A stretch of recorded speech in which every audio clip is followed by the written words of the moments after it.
All right, we're live. Welcome back to the podcast, everybody. I feel like I've said this 1,000 times at this point. Actually, it's only been like 30 times, but if you're new to the podcast, basically what we're doing here is we are trying to use scientific research and scientific knowledge to improve our strategies for hunting and fishing. So we're looking at, scientific research and trying to pull out those pieces of information that can help us be better hunters and fishermen. And for this week's episode, we have a really cool topic as we're starting to head into November. A lot of people are starting to think about the rut. People are thinking about whitetail deer. And so we're going to be talking about the complexities of scrape use in whitetail deer. So that's going to be an awesome topic. But before we dive into it, we do have a couple of announcements like we usually do. Matt, you wanna kick it off with announcements? Yeah, so I got a couple coming from the Turkey Federation. Calendar sales, the gun raffle calendar sales are back up. We'll drop a link below if you're interested in getting one. You can order them online. I'll drop that link as well. It'll be $60 for the calendar this year, plus $5 shipping if you do get it online. Or if you're here in the Colorado area, we got them up at Area Best. We got them up at Gun Depot, and then they're also over in Gunnison at Gene Taylor's. Make sure you grab those. We're also doing, if you are living here locally, 22 suppressor raffle. All proceeds from that raffle are going to go right back to our chapter. So we're really excited about that one. And then Do I also, have to be local? What's that? Do I have to be local? Because I want a 22 suppressor. I'll throw in. I think you might have to be, just because we have some paperwork on hand that we have to fill out. But lame. Yeah, I'll double check on that. But I mean, the calendars themselves are pretty nice. So yeah, I'm definitely gonna buy one of those. I still have mine from last year sitting right here. Yeah, me too. Cody, you got to get one now. Yeah. It's only $60. Somebody actually won from your block. So yeah. And by somebody, I mean nobody bought that calendar, but one of your calendars won. Yeah. That could have been your calendar, Cody. You could have won it. And we still got 2 more months. Yeah. So we also have our annual banquet coming up next year. We've got a date set for March 28th, Saturday, March 28th. That's also going to be right here in Montrose. We had about 60 folks last year. We're hoping to beat that this year. We got thousands of dollars of raffle prizes going off. We'll have at least a few guns getting raffled off. So that's a great opportunity for anyone that wants to, win some stuff, but then also get involved for a great cause with the local chapter there. Sweet. My turn. All right. Well, I have a couple things written down here, but I kind of forgot about another one. So for those of you that are down here in Florida, BHA is hosting a small game hunt. We do it every single year. It's going to be December 14th this year at Dinner Island Ranch. It's a super fun event. A lot of us camp out the night before, so if you want to come, make sure you go on the BHA page and RSVP for that. And then this year we're actually also doing another small game hunt at Triple N Ranch, which is going to be in January 17th. So hopefully we'll see some people at those events. But the thing I really wanted to talk about is that the Scientific Outdoorsman Foundation is now officially a registered nonprofit here in Florida.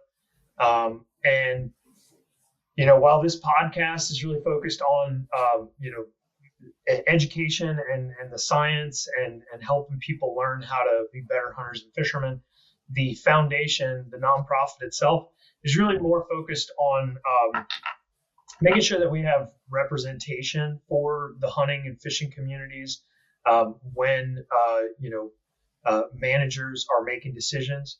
So basically getting scientifically savvy folks to these management meetings and representing the science so that decisions are made that are based in science. So I've been going to a lot of meetings for that purpose. And as we start raising money within the foundation, I'm hoping that we're going to be able to get more and more people in different parts of the country to start doing the same thing as well. There will be ways to donate money at some point in time, but it's hunting season, so I haven't had time to set all that up yet. But it will come soon. But there is going to be the first fundraising event for the foundation. And this is going to be an event that I've hosted in the past. It's the Saddle Hunter 3D Archery Challenge and Workshop. And this year, we're actually going to be doing it in conjunction with Skull Hill Archery's 50 Target Archery Challenge, which is exactly what it sounds like. It's 50 targets that you can shoot over the course of 3 days, or you can do it all in one day. And it's a lot of fun. It's very similar to sort of like the Total Archery Challenge, but the Florida version. And now it's also going to have like a separate circuit that's going to be this Saddle Hunter 3D Archery Challenge, where you're actually going to come with your saddle. You climb up a stick and get to about 3 to 5 feet high, clip in with your saddle, and you're going to take shots at 3D targets in a variety of different positions to sort of force you to use that saddle to your advantage. And then all the gear that's being donated for demos, like you can use all the gear, you can try it out, you can see all the different gear. Everything that's being donated is also going to be raffled off at the end of the day. So the last couple of times we've done this, there's been thousands of dollars of awesome, saddle hunting gear. Who knows? There might even be a tree stand or two. SRT, like rope climbing gear, all kinds of stuff. So it's a really cool event. So hopefully you guys will come to that. Tentatively, the date is February 7th, but stay tuned for updates on that. Yeah. That's all cool. I wanted to say. Yeah, it's a really cool event. People really enjoy it. And I haven't hosted it in the past 2 years because I've just been busy, but I think I get more messages asking about when that event's going to be again than anything else. Like everybody's always like, oh, when are you going to host that again? So I finally decided to bring it back. So I'm just excited to announce that. So you said it's the Florida version of the Total Archery Challenge. Is that like you've got 15-foot snake targets and some other crazy things that you only see in Florida? I don't know about that, but there's like dinosaurs and like I think there's a freaking elephant or a giraffe or something, like, really crazy targets that Brandon from Skull Hill Archery, he's been collecting 3D targets for years. He has a whole trailer full of targets, and he really tries to get like as many crazy targets as possible. And this is really like a really cool event. So, and just keep in mind, like everybody gets afraid of this like tournament. Like, oh, I'm not that great of an archer. Like I don't want to be in a tournament. People need to get over that idea. Going to archery tournaments, like, yeah, there's going to be people that are freaking, crazy good, and they're in it for the score. But for the most part, like, it's just such a good experience as an archer to shoot, with your peers watching you, knowing you only have one shot. It's, the closest thing you're going to get to simulating, a real hunting situation. And so I found like going to these tournaments has been a really good way to prepare for the season. So strongly advise all archers out there to participate. That's cool. Yeah. So I guess I should probably talk about this buck. Well, I think we got a couple of bucks. I mean, I just want to highlight again. That's true. For folks that are familiar with watching, recognize Cody has some new wall art behind him. Real nice buck that he got earlier this year. Yeah, pull that thing down. Show it off. First one ever. I wish my first buck was like that. Although then again, I know, right? Shooting my spike, I could only go up. I think we need to score that thing. I'm really curious to. Like the time length is a little on the short side, but that's a freaking stud of a buck, man. Like for Florida, especially. And it was when you shot that thing. That was the biggest buck. Like that was bigger than the biggest Florida buck I'd ever killed. I think my biggest. Well, I guess it's you guys can't see that guy. the mount right there. The wall mount? Yeah, the wall mount. He's taller. He's taller than Cody's buck, but he's definitely not wider. Yeah, I still can't believe that happened. It's crazy, man. Like that was a hell of a buck. So I was super stoked to see you get that one. Thanks. Yeah, that was fun tracking it down twice with you. Yeah. I still get amazed at how much water there is where you guys are hunting, and it's like you hunting in a swimming pool. There's like certain WMAs that are wetter than others, and that particular WMA is really wet. So yeah, like as soon as you step out of the truck, you're like on some dry ground, and then you step 10 feet away from the truck, and you're in water, and you're staying in water the entire time. But those deer live out there, and they don't mind it.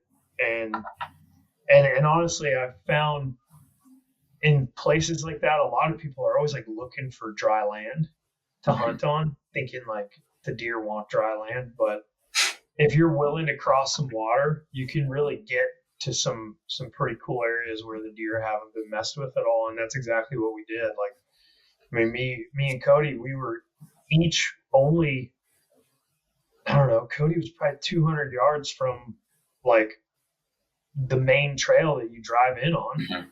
But he was like, you had to go through a swamp to get there, it was like thick and nasty, and you couldn't see any of the stuff he was in. And then I was maybe 300 yards in the other direction, so it just goes to show that like you really don't have to go that far when you're going across water, because most people won't do it. Yeah. It was pretty cool hunting over the water too. Like, had 2 otters come through, I wasn't expecting, but just hearing the deer run around, like I could hear those 2 deer running in for, I don't know, it gave me maybe close to a minute or 2 before actually seeing them. That was pretty cool. Well, all right, Cody, what was your reaction after you took the shot? First buck shot at that you hit. Did you must have known you hit it. I mean, that thing kicked pretty good. Yeah, just couldn't believe it. I was like, holy shit, it actually happened. I thought it was a better shot than it actually was. I definitely learned I got to put it a little further forward next time. But I don't know, man. Like you literally were an inch, like, and it's hard because it was quartering away. And if you'd been quartering away just a little bit more, it would have been, a smoke shot. Like you would have smoked that thing.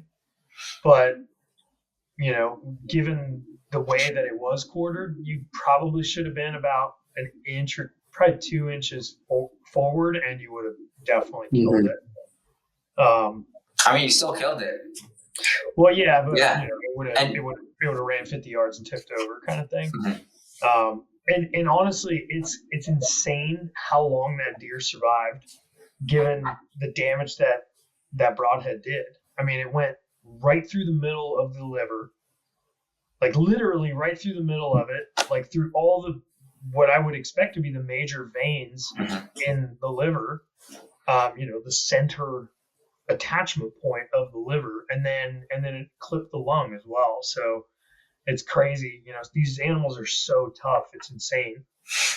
And I shot a buck an hour before he shot his, and I totally screwed it up. And I'm hopeful that deer's still alive. In fact, I'm going to take my cameras out, put them back out there, and hopefully get proof that he's still alive.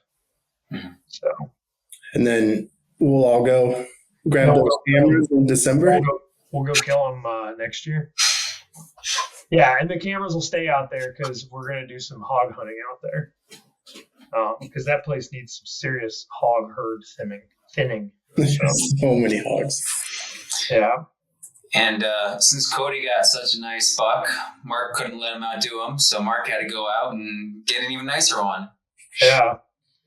So that video will be up like on Thursday. I don't know when this podcast will drop, so it might already be out by the time you guys hear this story. But here's the bullet. I don't have a skull to show you because here's the bullet.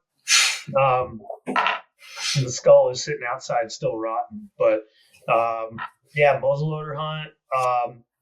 like literally discovered this giant buck 3 years ago while I was like small game hunting. I just saw him running away and saw it was like a giant rack. And then the next year, a friend of mine had the permit and I was gonna hunt it, and he had to bail. That was last year. He had to bail because Hurricane Helene had like screwed up his neighborhood, so he had to stay home. He was up in Georgia, and so I didn't get to hunt him last year, and I just left my cameras out. And I was still getting pictures of him after the season closed, and so I knew he was still alive going into this season. And I got a permit, put the cameras back out there, and he was just like clockwork, hitting the same spot that I'd figured out last year. And then I actually got 2 quotas. I had an archery. Well, I picked up an archery quota like last minute. And I went and hunted during archery, but there was like 4 other people trying to kill this buck during archery. And so with all those people being in there, like the deer movement just shut down, and I gave up on it. I just left and went somewhere else. And then as soon as that hunt was over, it picked right back up again. And then going back in there for muzzleloader, I was expecting everybody to be in there again. And yeah, they weren't. I was the only person in there. And it was crazy because the spot is like a really weird spot to hunt because of the way the wind typically blows in Florida. So it would only work if the deer were on this, like the upwind side of the spot I needed to hunt to kill them. And the morning I woke up, my cell camera, like I had a video of 2 bucks chasing a doe going the right direction, and then he came in behind them, followed them. So I went in there in the morning like so confident because I knew they were all going to be upwind of me. And like we spotted him at like 10:45 at like 80 yards, and I had to let him walk, which was like one of the hardest things I've ever done. Seeing that buck at 80 yards with a muzzleloader in my hand and just like never saw vitals. Like his head pops out and I could see his head. He was like feeding around and stuff. And then he like goes back into the bushes, and then I just saw his back and his antlers like go off into the thicket.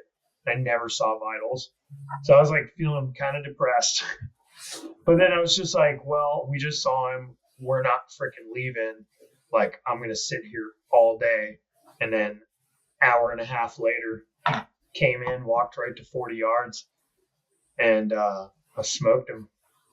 It was actually crazy. This bullet, like, so I shot him in the chest, and like it went in at the base of the neck kind of, and then like met up with the spine.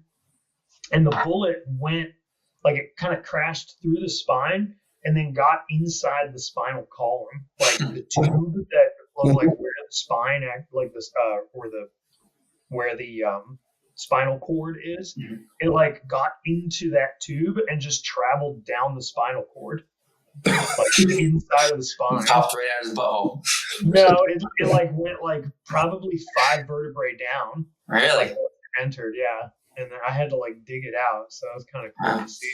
That's crazy. Needless to say, like he was dead as fuck. You know, like he instantly hit the ground and was done. It's like a EKG, or however you say it, with fish. Do you know that, where you bleed them, and then you cut off their tail, and you or go through the brain, and you run a wire through the spinal cord, and it just shuts all the muscles off. It's supposed to I've never heard of that. Meat preservation. It like keeps them longer. Interesting. You just do that with a bullet. You're gonna have to show me that sometime, Cody. Yeah, it's pretty common. You just look it up, EKG, and they sell equipment for it. You can just use like shark wire and do the same thing. Don't really have that in Colorado. Well, yeah, you can do it with trout. Shark wire. I feel like that'd be really large gauge. Like trapping wire. It was pretty cool. I was That's pretty wild. stoked. But yeah, roughly measured out to 115 inches, somewhere in that ballpark. And that's with one of its tines broke off, like probably 5 or 6 inches missing off of that tine. So yeah, it's a certified Florida giant, and a registry buck. So I'm excited I finally got one. Pretty crazy. Nice. Congrats to both you guys. That's exciting. It's a good season. Thank you. Yeah. So anyway, we should probably talk about this paper. We're already 20 minutes in. Save it for next time. Yeah, right. So like I mentioned before, everybody, this paper is focused on scrapes, and they're using a network analysis to look at sort of the complexity of mating systems within whitetail deer, but also the interactions between different bucks. And this paper was published in 2021, so it's a pretty new paper. And I feel like everybody kind of understands why this is of interest, but just in case you don't, like if you're new to deer hunting, like scents are like, especially, glandular scents are really central to deer communication. And, scrapes are essentially like signpost sites to communicate using scent, right? So I almost like to think of it as like the social media of deer.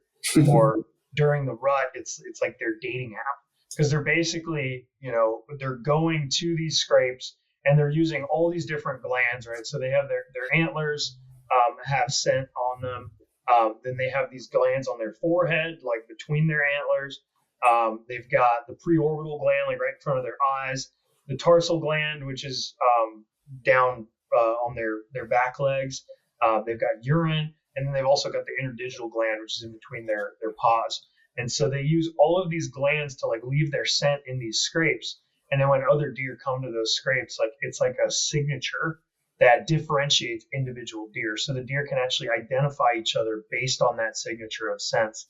And so they use that to signal to each other that they're in the area. And this paper sort of postulates that this is done as a dominance thing. So if a buck goes and puts his scent in a scrape, he is asserting dominance over all the other bucks that are hitting that same scrape, which I'll get into more. But so because of this, hunters have been focused on scrapes to kill deer for as long as, forever, I guess. And it's, I know I focus on it because like if you find a scrape, like that's a location that a buck is going to come back to like repeatedly to check on it, to see what scents have been put in it, but also to refresh his scent. Now, when you have areas like what you guys are hunting in Florida, where you do have all that water, is there like some alternative to a scrape? Because I imagine if it's underwater, it doesn't work. Well, interestingly, like I've actually seen deer scrape in water, which I think it's just like natural, I think it's just like an instinctual thing. Like they'll do it, but yeah, obviously their scent's not really sticking around as much. But there's still that licking branch that's hanging over the scrape, and they're putting their glands on that and saliva and stuff like that. So they are leaving scent there. Those obviously are a lot harder to find because it's just usually broken like branch. like a twig that's missing its leaves. So yeah, in really wet areas, scrapes are not easy to find, but they do typically still find like some dry patches, and they'll do scrapes on those. Like if you find an oak tree that's got some leaves around the edge of it, if it's not like grass and stuff, because it's hard to move grass out of the way because there's roots and stuff. But if there's leaves, like they'll go there and they'll create a scrape on a little patch of dry land. So, but definitely like sometimes it's really hard to find scrapes in Florida. But when I do find them, like I love to focus on them because I know that bucks are coming back to them. I love putting cameras on them. I love hunting them. If you find an active scrape, like if you come up on a scrape and you see deer tracks in it that are fresh, just hang your stand. Just stop searching. Just hang your stand. Deer are coming to that scrape, and you never know, what's going to come. But as this paper will show you, it's usually going to be a more mature buck that's coming to check it out. So people have been focused on them for forever. And are you focusing on them outside of the rut before reading this paper? Yeah, like I've following the rut. Pre-rut, like I'm still focusing on them. Post-rut, like it's still worth focusing on scrapes because the rut, it's there's a peak rut, but there's still does in estrus like before and after that peak. Mm-hmm. And a lot of times there's also a second rut, so they'll still continue scraping a lot of times. But leading up to the rut is really like when scrapes are being used heavily, and then during the rut. But here in Florida, like most of the time, when I'm hunting places, I'm trying to go hunt places where the rut's happening, which is an advantage we have in Florida, is that the rut's like all over the place, so you can hunt the rut like the entire season long if you really try. That's crazy.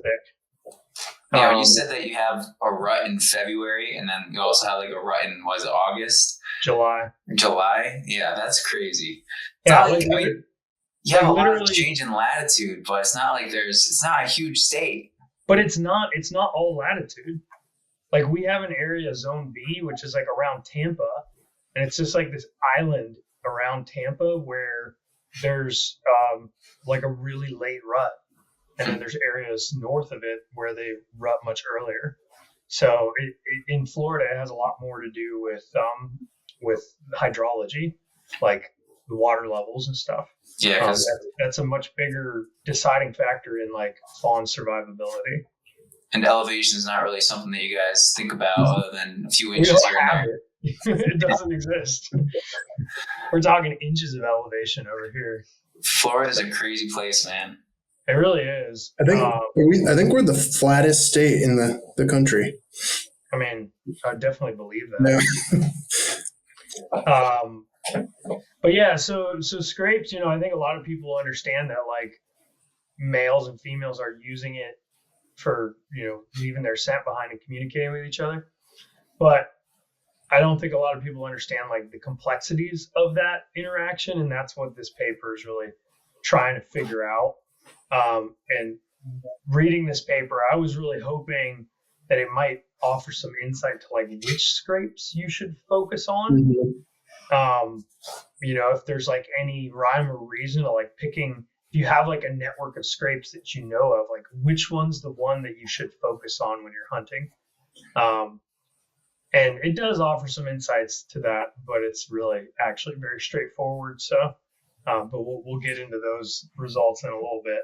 So I'll just do a quick reminder to folks that with our more recent episodes, one of us is not reading the papers, the other two are. This week, I'm not reading the paper, and I'm one to typically ask questions. Crazy. So I'm going to try and refrain myself, but I'll just say what this has me thinking about is artificial scrapes. That's another thing that people can do.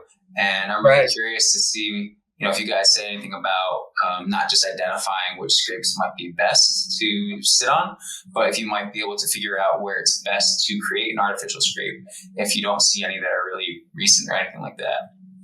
So this paper isn't really going to get into like the where. It's not about the location, but it's about identifying like the how the messaging is being sent between the bucks and the does that are using the scrapes. Mm-hmm. So it's a really interesting take on how it's done, but it has a lot less to do with the location.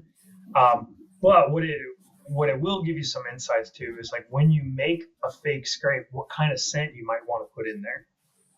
Like whether you put in doe scent or buck scent, depending on what kind of response you want to get out of it. So, but anyway, let's get into it.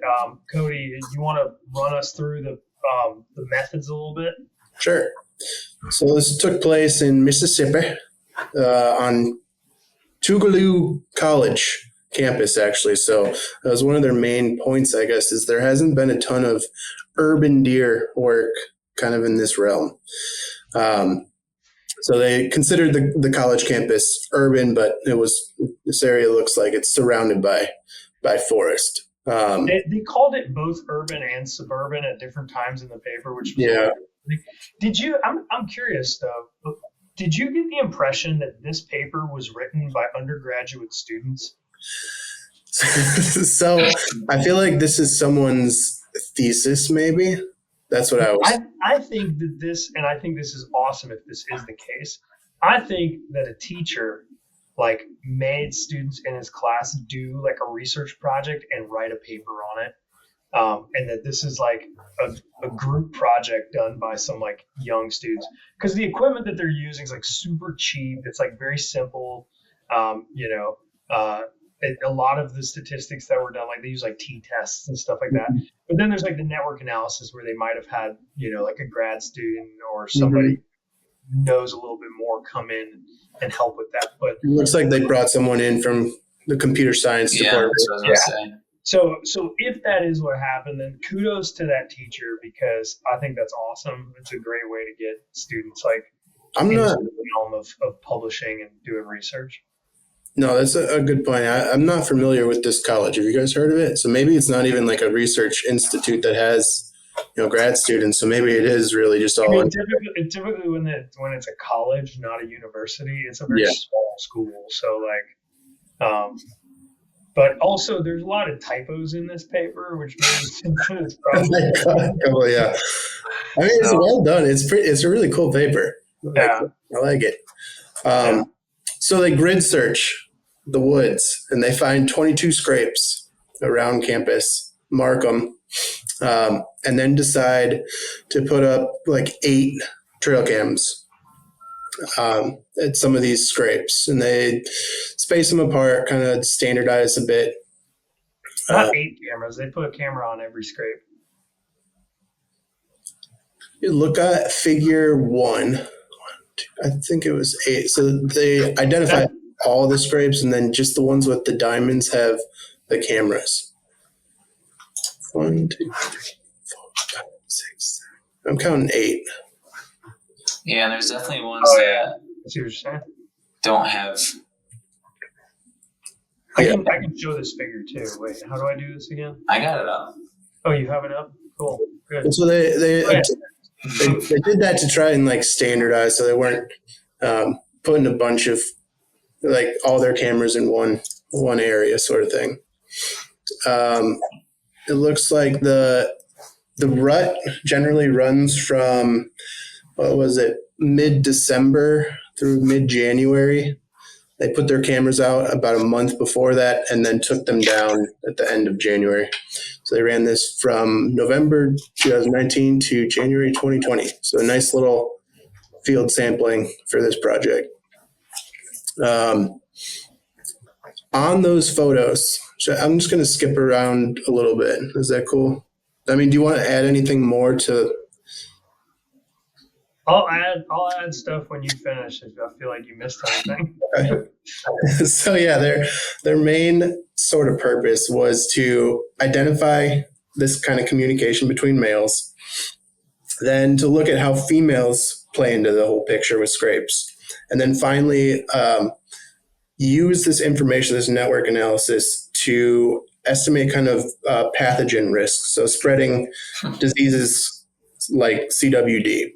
So maybe some deer could be considered super spreaders if they're hitting a bunch of these scrapes and are influential deer, as they kind of coin later. They obviously couldn't identify most of the females. Like they couldn't identify it as that doe came through, doe number 1, doe number 2, but they could identify the males, the bucks. Based on antlers? Based on their antlers. Yep. Yeah. And then they also broke them into mature males and immature. So immature was less than 2.5 years age. Mature was above that. 2.5. I think it's important to mention that like when they scored scrape activity, they only scored the activities that left scent behind. Good point. So like a deer just came up and smelled it and then walked away, like they didn't count that. So it was only when they went and actually hit the scrape, which I have some qualms with. Like I wish they would have just scored that differently, because I do think that, those deer that are coming to scrapes, And they did include it in some ways, but they didn't score it. But there is definitely some interaction there, and I think if a deer comes in and smells a scrape and doesn't hit the scrape himself, that probably indicates that he's like, a submissive buck, doesn't want to stir the pot, but just wants to be aware of what's going around. Yeah, like he still received a message from the Exactly. nation post. So that message idea, I think, was a really cool one. I'm hoping you're about to explain that. Well, I wanted to say since we were talking about scoring, so they kind of focus on like giving messages. We'll just leave it at that, and then receiving messages. So if you leave scent, you were considered to be giving a message. If you sending a message, yeah.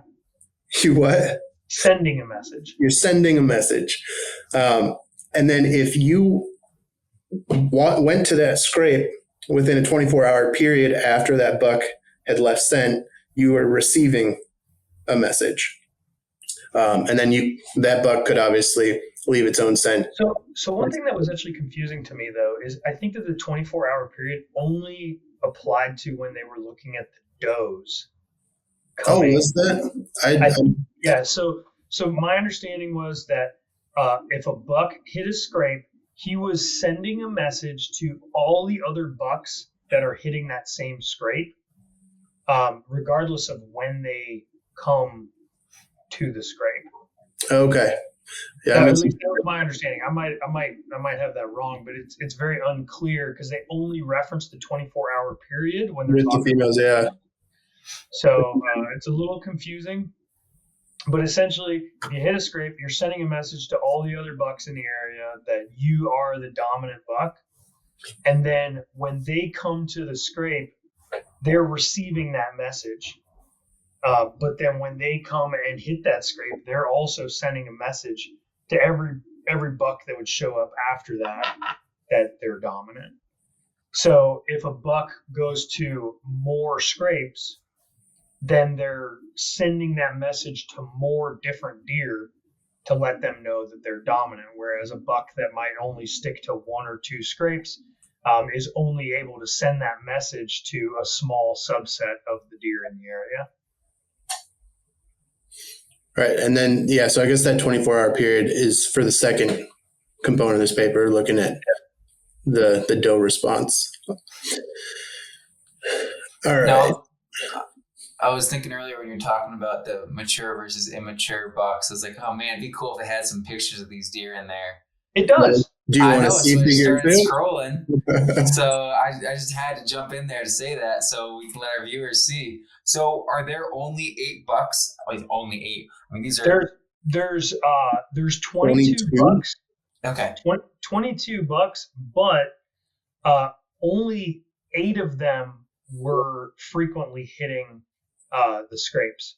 And so we'll get into this in a minute, but if you scroll down just a little bit there to the network figure. Oh, wow. So this figure right here, you'll see that all those nodes that are not connected on the outside, those are bucks that were not hitting the scrape, that maybe were just showing up at the scrape, maybe just smelling it and leaving. Mm-hmm. But did they identify any characteristics that were common among those kind of satellite bucks, those ones that aren't coming around the scrapes? So we're kind of getting into results at that stage. So let's talk about that in a second. All right. I'm curious. It's interesting stuff here. Yeah. Are we about ready for results? I think I still have a couple notes here on the methods. So let me just throw these out here. So you mentioned the females. So because they couldn't identify the females, they just put them all into one node, and they made a separate network analysis where they treated all the females as a single deer to look at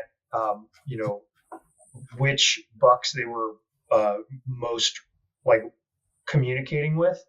And then they also looked at the social roles, and those were determined by calculating what they call out degree centrality, in degree centrality, and closeness centrality. And these can be used to like indicate what the relationships were between the different males in the area. And so out centrality is basically outward messaging, like how many of them, or so for each buck, there would be sort of an outward centrality calculation that indicates how many messages he is sending to, different bucks. And so essentially, if a deer is hitting more scrapes, then his out centrality score is going to be higher. Then in centrality is the receipt of messages. So how often you're, showing up at a scrape that's been hit by other bucks to receive their messages. And so they also said that the in centrality could be perceived as the biggest threat to dominance or suppressor of a previous center. So like if you're a buck that shows up, shortly after another buck has hit a scrape, then you're putting your scent on top of his to signal that you're, the dominant buck in that area. So you're a threat to his dominance. And then finally, the closeness centrality is how connected an individual is to each of the other bucks. So like how many messages are going back and forth between two individuals. And so we'll get into those details. There's a lot to unpack there, so we can't really get into everything, but there's a few really cool results there. It's the fourth time I've dropped that bullet. I should stop fidgeting with it. Merc's lucky bullet. Yeah. You're making right. that out of it? So I think we can get into the results now. So it said that they took 36,707 images, but it doesn't specify whether those were pictures of deer. And I think that those probably include, false detections and stuff like that, because within that they identified 25 females and 22 unique antlered deer, which I thought was weird that they identified 25 females when they also said that they can't identify females. Mm-hmm. And that they do identify a subset of them, right? There was a few that had like distinguishing marks, but yeah. Maybe I didn't catch that, but yeah. No, but like I was confused on that too, where they were actually able to say 25 because I thought it was just a subset they could actually identify. And so they categorized the bucks into mature and immature, and as Cody mentioned, the 2.5 year cutoff. So if they were over 2.5 years old, they were mature. And then within all those pictures, they recorded 503 scraping behaviors. All scrapes were used by more than one buck. And I thought this was really interesting. If people are wanting to do some hunting over scrapes, peak scraping times were between 2:00 p.m. and 7 a.m. and were much lower between 8 a.m. and 12 p.m. I gotta say that actually correlates with a camera I had. I was back in Vermont on a scrape where I got really excited about it because I was seeing activity, but it was almost all at night. Almost all the scrapes were coming, or all the deer coming onto it were coming at night. Yeah, so this is basically saying that like if they're going to hit it in the morning, it's going to be the very first thing in the morning, and otherwise they're more likely to hit it in the afternoon. But yeah, there's a lot of scrape activity happening at night for sure. But I don't know. I always felt like my experience has been they hit scrapes in the morning and the evening. Maybe I should pay a little closer attention and see if they really hit scrapes more in the evening. But I thought that was a pretty cool little tidbit. And they also reference a few other papers when they state that apparently saw the same pattern. So maybe scraping is more of an afternoon activity. Do you want to bring up figure 4? It's kind of which one's figure 4? Figure 4, panel D, kind of shows that periodicity to it. Let me get it rotated properly here, and I'll bring it up. All right. Oh yeah. This part, yeah. God, my eyes are not good enough for that. Can't read that. It was pretty interesting where the does peak like right before the bucks come at like 7, like you said. So the does being those dotted lines, like not the very fine dot, but like the dash lines. Yeah, the dash lines is the females. Mm-hmm. So they start scraping a little bit earlier, and then the bucks follow. It's definitely interesting. Yeah, and I mean that peak there is, like you said, it definitely is a lot of activity right at the start of the morning, and it just drops.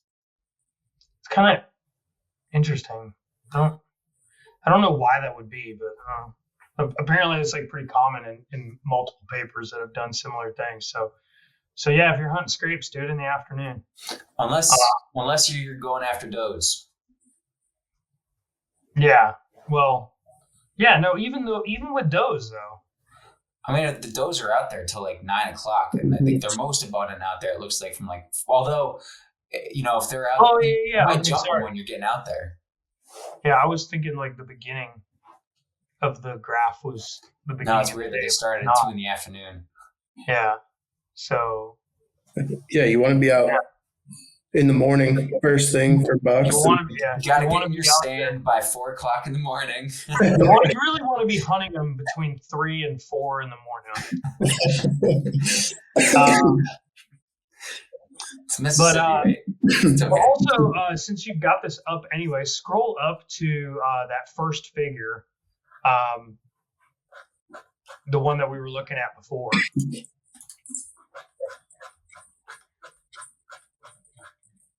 You want this part? Yeah, that bar graph right there. So that shows the bucks that were scraping, like the percentage of total scrape activity, and they're color coded by mature versus immature. And so you can see that this is really an activity that's done mostly by mature bucks. The immature ones like maybe hit the scrapes like a couple of times. Man, it'd be cool if they had like more of a continuous scale here rather than just like over 2.5 and below 2.5 to see if like male 2 is that. I mean, I guess we could look here. Male 2 might not be the oldest. I would expect male 1 to definitely have a lot there. He's got a lot of mass too. Well, male 1 definitely has the bigger antlers, but it doesn't necessarily mean that he's the oldest. That's true. That's the most dominant buck. It's not all about antler size, although antler size does factor into dominance. So, but we'll get into the dominance rankings here in a little bit, and it's not going to surprise you in a lot of cases. So, but let's talk about the competitive male scraping network. So the results from this, looking at the relationships that the males had with each other, is one, mature males scrape a lot more, and then males 1, 2, and 3 had the highest scrape activity. So if you look at those pictures again, and this should tell you why you should hunt over scrapes. 1, 2, and 3 also happen to be the bigger bucks. These are probably the more dominant and mature bucks, and they want to assert their dominance at these scrapes. So they had the highest scrape activity. Now, when you say that they're the more mature bucks, is that something where, like, did they say in like the results, like they identified based on size, or? I'm just judging by looking at their antlers. These are the bigger bucks.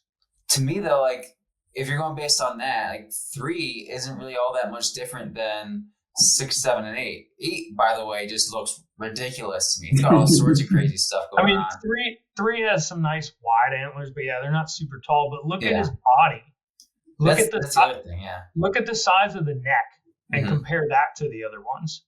Mm-hmm. Like he's got a lot more brisket hanging down, so it's probably an older deer because of that brisket that's hanging there. But I will say we don't know when these pictures were taken. Maybe he came in. That picture was later in the season. That's also true. But also look at male 8. That dude looks old too. That's what I'm saying. Like look at number of total scrape activity. He is super low on that graph. So I'm just kind of surprised. Maybe he's an older buck that's declining. That's a good point. Yeah. Yeah. You know, because look at all them kickers he's got. Like, he might be a really mature buck. It also looks like, he's got some gray coming in between the eyes or something there. I think they all look kind of gray to me. That's true. And who knows what that might be, but yeah, no, I'd be happy with any of these deer. Right. So looking at the in centrality, out centrality, and closeness centrality rankings. If you scroll down, you'll find some like. Before we get into that, can we look at panel E real quick with like how it shifts throughout the rut?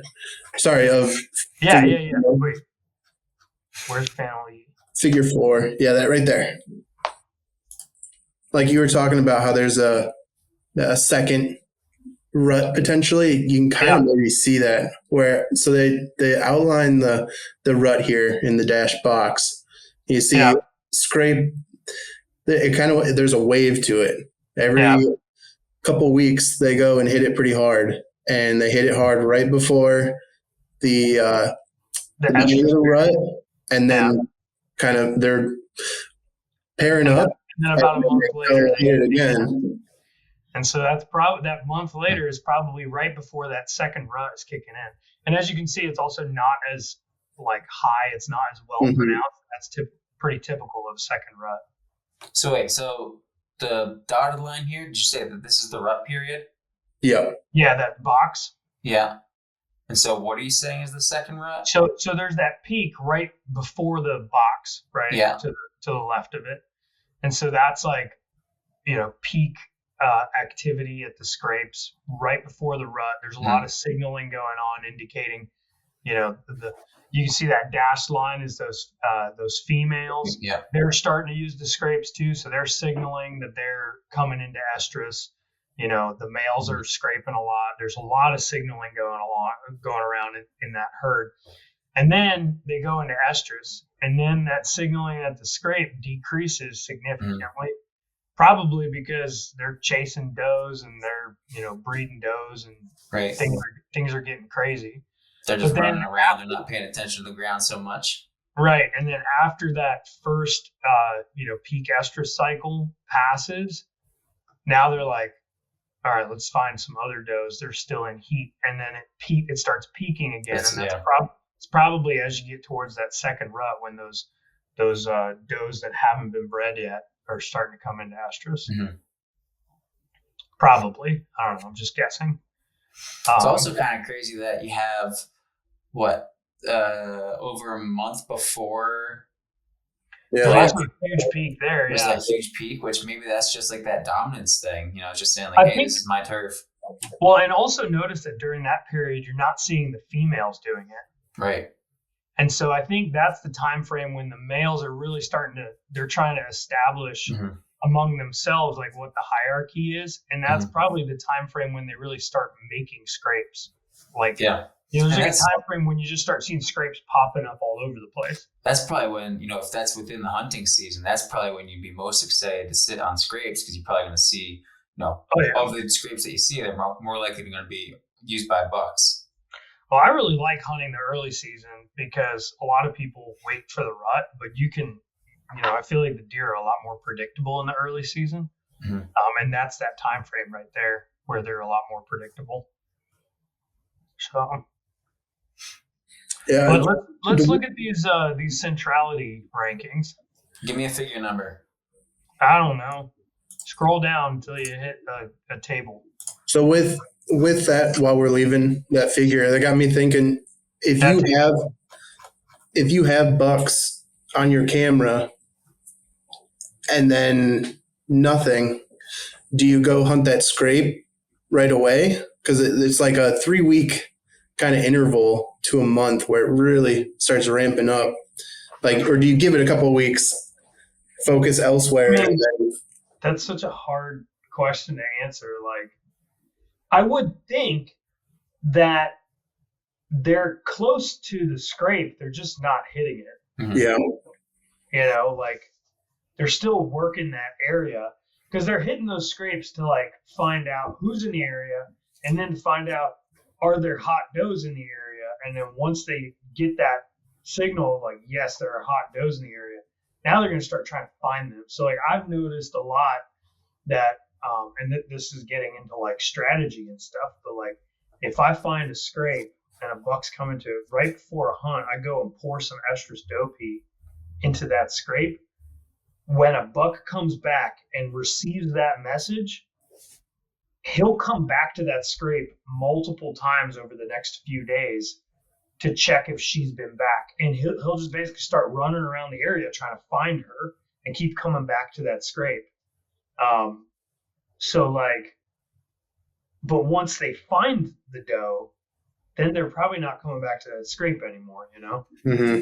Now, this being on a college campus, there's not any hunting activity going on here, right? Yeah, that's correct. Because I wonder too, they said very restricted hunting access, but they didn't get into it. Only the principal gets to hunt it. The president of the college, yeah. Yeah. Yeah, because I just wonder, thinking about hunting public land, if you find a scrape, chances are other people found that scrape too. And how does human scent influence what deer are doing on these things? How long after people interact with that scrape do animals say like, screw that spot, I'm not going back there, it just gets quiet? Well, obviously that's not something that we looked into. I mean, that's a good question, but I don't assume that other hunters have found that scrape. That's why I also like to put a camera on it, because you'll know if other hunters come to it, but I think there's a lot less hunters focused on scrapes than there should be. Like, I don't know. Like, I don't find that a lot of people are really focusing on scrapes as much as I do. So, I don't know. It's a good question. All right, we got your table up, Mark. All right, what are we looking at here? So look at this table. So we're looking at their rankings. And so I don't know if you can zoom in at all. Or here, actually, I'll just make it full screen so I can see what the heck I'm looking at. So you've got the out DC, that's the out centrality. And really, you can just look at the ranking. We don't really need to look at the scores. Just look at the rank.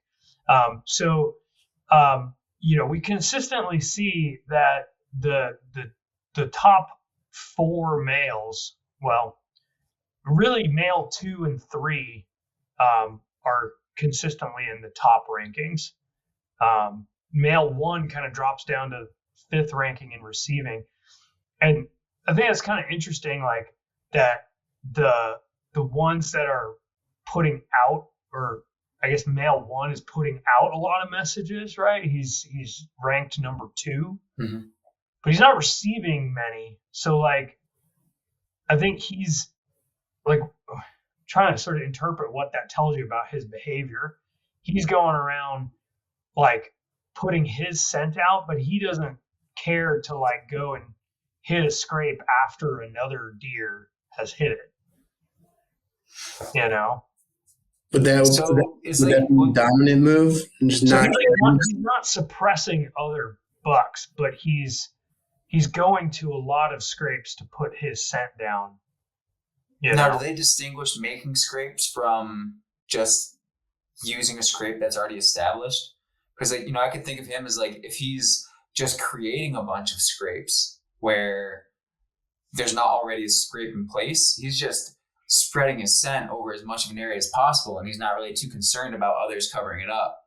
Well, they have no way of measuring. They have no way of measuring that because they're only looking at the established scrapes. Okay, so there weren't. Oh, that's right, because they only put cameras on spots where there were scrapes already. Okay. But so, but that might be the case. I mean, he definitely seems like he's really focused on getting his scent out. So he's like hitting a lot of different scrapes, right? But not as much as male number 2. Like male number 2 just seems to be like overall like one of the most active ones, because he's the most active in putting his scent out there, like the scent messages out there. But he's number 2 in receiving messages. And he's number 1 in closeness ranking, which means that like he is linked more closely to every deer than any other one. So he's like most connected. So he's like the influencer, like everybody knows who he is. Everybody smelled his pee. So But what I thought was really interesting about these rankings, like, I mean, there's so many different things you can read into this, but I think the most important thing to read into this is like, look at which bucks are frequently the top ranked bucks.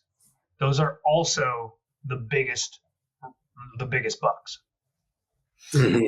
This makes me wonder too, like, I guess a good way to think of it is like kind of like Chihuahua energy or something like that. Like the smallest dogs have the loudest bark. Not always going to be the case, but you could have variance in testosterone among individuals that isn't necessarily related to your age or your antler size or your body mass.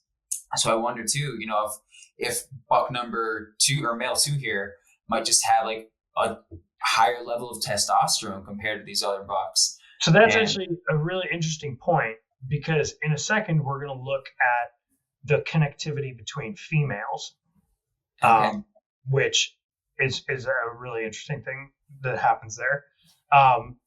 But I think the take-home message here is really just that, like, scrape behavior, like the bucks that are going to be most actively scraping are probably going to be the bigger bucks in that area. So if you want to kill big bucks, like, I think focusing on scrapes is a really good way to do it. That picture they have of male 2 and 3 fighting is pretty cool too. Yeah, so that was another thing that they brought up as well. If you look at the closeness ranking, so the CC rank on the right side there, they pointed out that buck 2 and 3 had the some of the highest closeness rankings, and they were also the only ones that they ever saw having a conflict. And so they said that the closeness ranking could be used as a predictor for conflict. So that, when I was talking about the testosterone, it also got me thinking, if say you have a bunch of cameras out and you see this one buck's going around to a bunch of different scrapes or something like that, well, I guess it wouldn't necessarily work, but if you were to rattle some antlers, which buck would be most likely to come back in? And it seems like it would most likely be 2 or 3 in this case. Most likely to be 2. Yeah, so I mean, I think if you're hunting over a scrape, that's like a really good place to potentially start rattling, because there's likely, especially if there's like multiple bucks hanging out there that have been hitting that scrape, like they're trying to assert dominance. If they know there's other bucks in the area, there's a good chance it's gonna pique their interest. So they also use these measures to look at predicting disease transmission. And really, like, there's nothing surprising here. It basically comes down to the ones that are ranked highest for the in centrality, out centrality, and closeness centrality are potential super spreaders, right? So if their out centrality is high, they're the ones that are pushing the potential diseases to others. If their in centrality is high, they're the ones that are likely to get infected by others. And obviously, if their closeness is high, then those are bucks that are interconnected with the most other bucks, so they're likely to spread disease. So it really just comes down to, like, the individuals that scrape the most are the most likely to spread disease, which is not a surprising result at all. But given that is the larger bucks, the mature bucks that are hitting these scrapes the most, I think a good conclusion from that is, if we want to prevent disease transmission, we just have to kill mature bucks. I'm all about it. I suppose I can stop shooting the spikes. Yeah, they're not posing as much of a problem when it comes to diseases, but them mature bucks, those guys are a problem. You got to kill them. Well, if you think about it too, like, those mature bucks have more time to get exposed to disease and become a carrier. So yeah, well, actually, what I have thought about, and I don't use this as something to dictate what animals I shoot, but if I'm shooting a younger deer, I'm like, all right, there's a really good chance that this deer is a healthy animal. Especially like where I am here in Colorado, CWD is extremely prevalent. I think like 1 in 5 deer has it, and those younger deer going to be a lot less likely to have it than if you have like a 8-9-year-old buck that you're going after. But I mean, at that point, you're getting an 8 or 9-year-old buck. I'm not going to pass on that for concerns that it might be sick. That's going to have some nice weight to its horns. It's like the old buck is the trophy, but the young buck is the meat buck. Yeah. So let's look at these breeding networks, because that was a really interesting point. If you scroll down, there's one last figure, this one right here. So this, you can see the central node here is the females.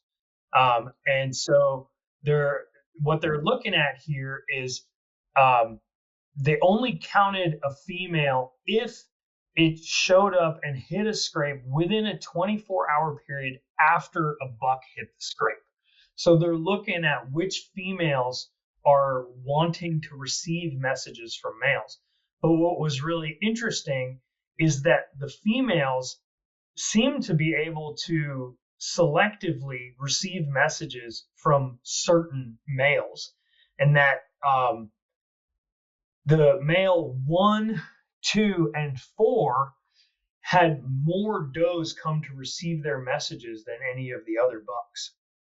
And again, these are some of the bigger bucks.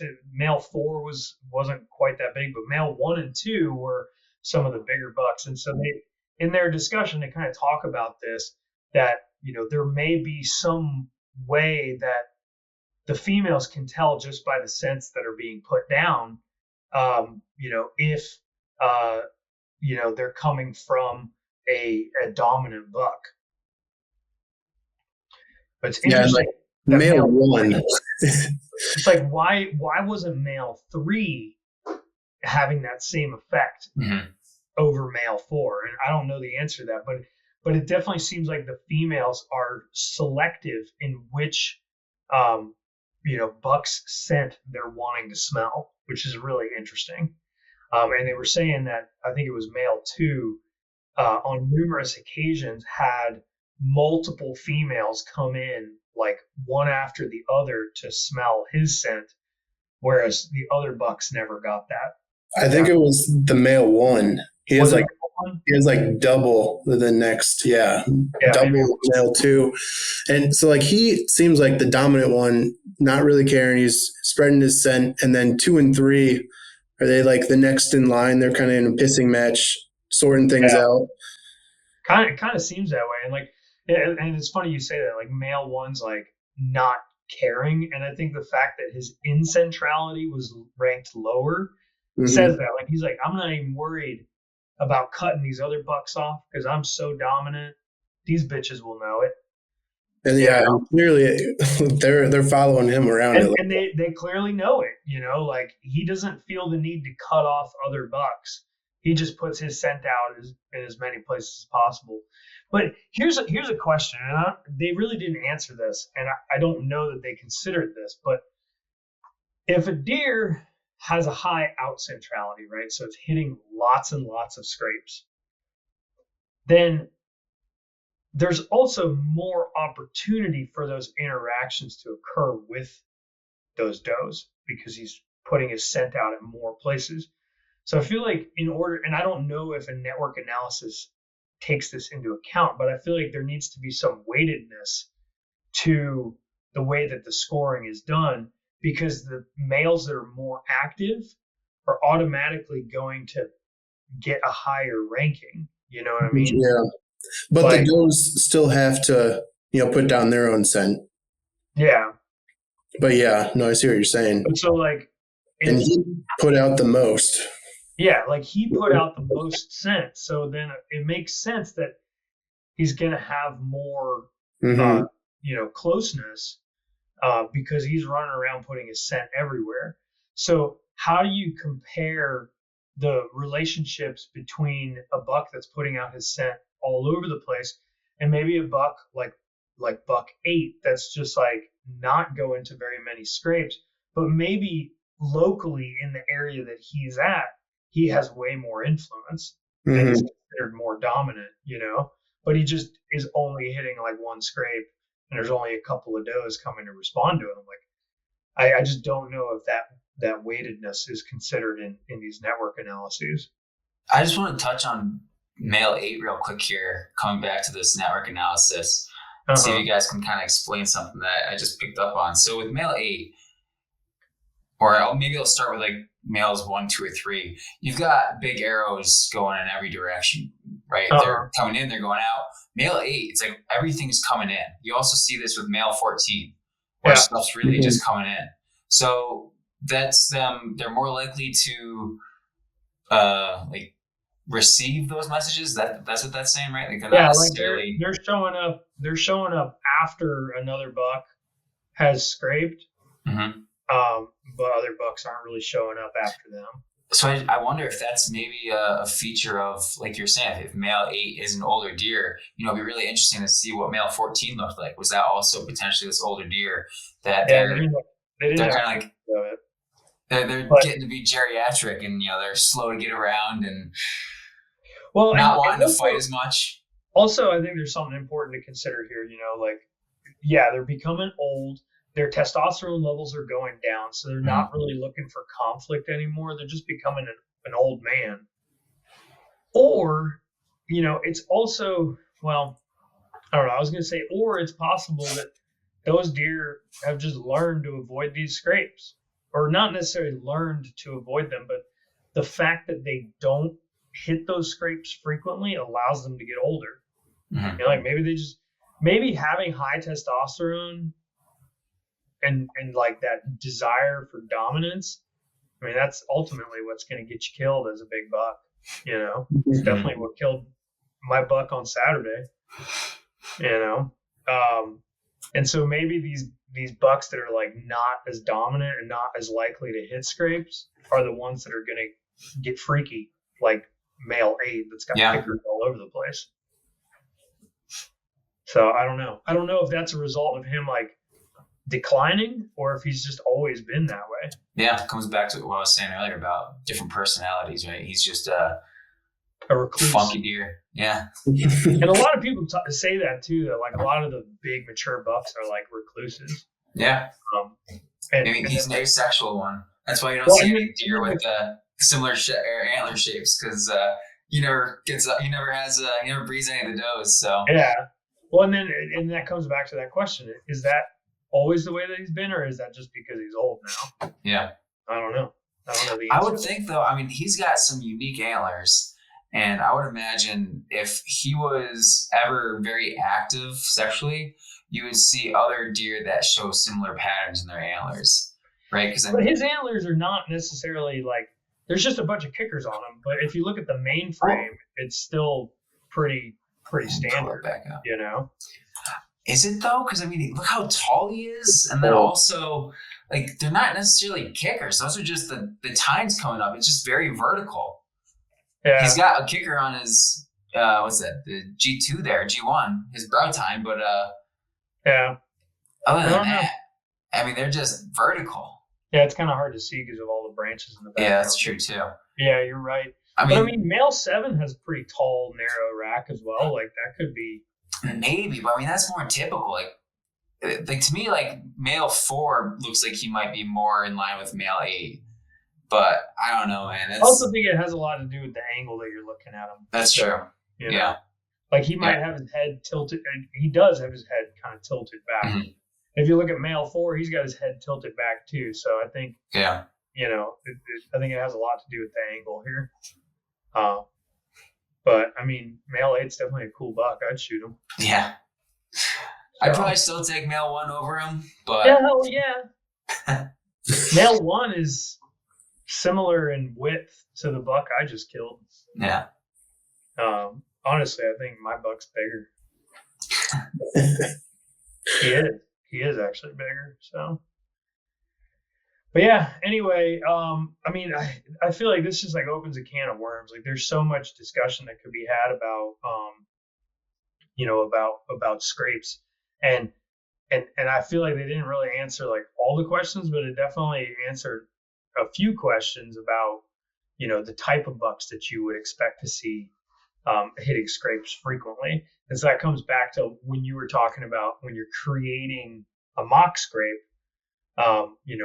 what I'm taking from this, like I've always just put estrus in scrapes to try and get deer riled up. But this kind of makes me want to put some other buck urine in there. Like especially if you're doing it early in the season, because what this showed me was there's no does going early in the season. It's like all buck activity early on. Right, but also like it seems to me that like bucks really are using scrapes more to communicate with each other than they are with does. And if you have a big mature buck that's hitting a scrape, and then you go put some mature buck pee in there, he's gonna be pissed, and he's probably gonna want to come and hit it more frequently to cover up that other buck's scent. Do you ever pee in the scrapes? I've heard people doing that. If I don't have any pee, like in a bottle, I'll pee in it. But yeah, I mean, oh my god, big old buck with a bunch of testosterone came through here. Well, not from me. Look at all that. Actually, they say that balding is caused by too much testosterone. So yeah, you got to tone it back. Yeah, but yeah, I don't know. Like they say that like after 20 minutes baking in the sun, it's just ammonia anyway. But I don't know if I believe that, because I really don't think that the urine actually matters. I think it's the glands, that are putting pheromones into that urine. That's the smell that sticks around. And also, they're when they pee in the scrapes, they're kind of putting their tarsal glands in the way, so they're like peeing on their legs. So it takes some of that tarsal gland oil with it. Then they're pawing at it with their interdigital gland. And then they're putting their preorbital and their forehead gland like on the thingamajig, the branch, the licking branch. So like there's so many different scents that go into that, and I feel like when you just put pee in it, like you're only getting one of those scents. And so now I think a lot of companies are starting to come out with like scents that have like all these different gland things like mixed in. And that's definitely something to consider when you're messing around with scrapes. Like I feel like just putting pee in it, you might be creating more of an alarm situation than anything. Or even diluting stuff, if you're just covering up the scent. Yeah.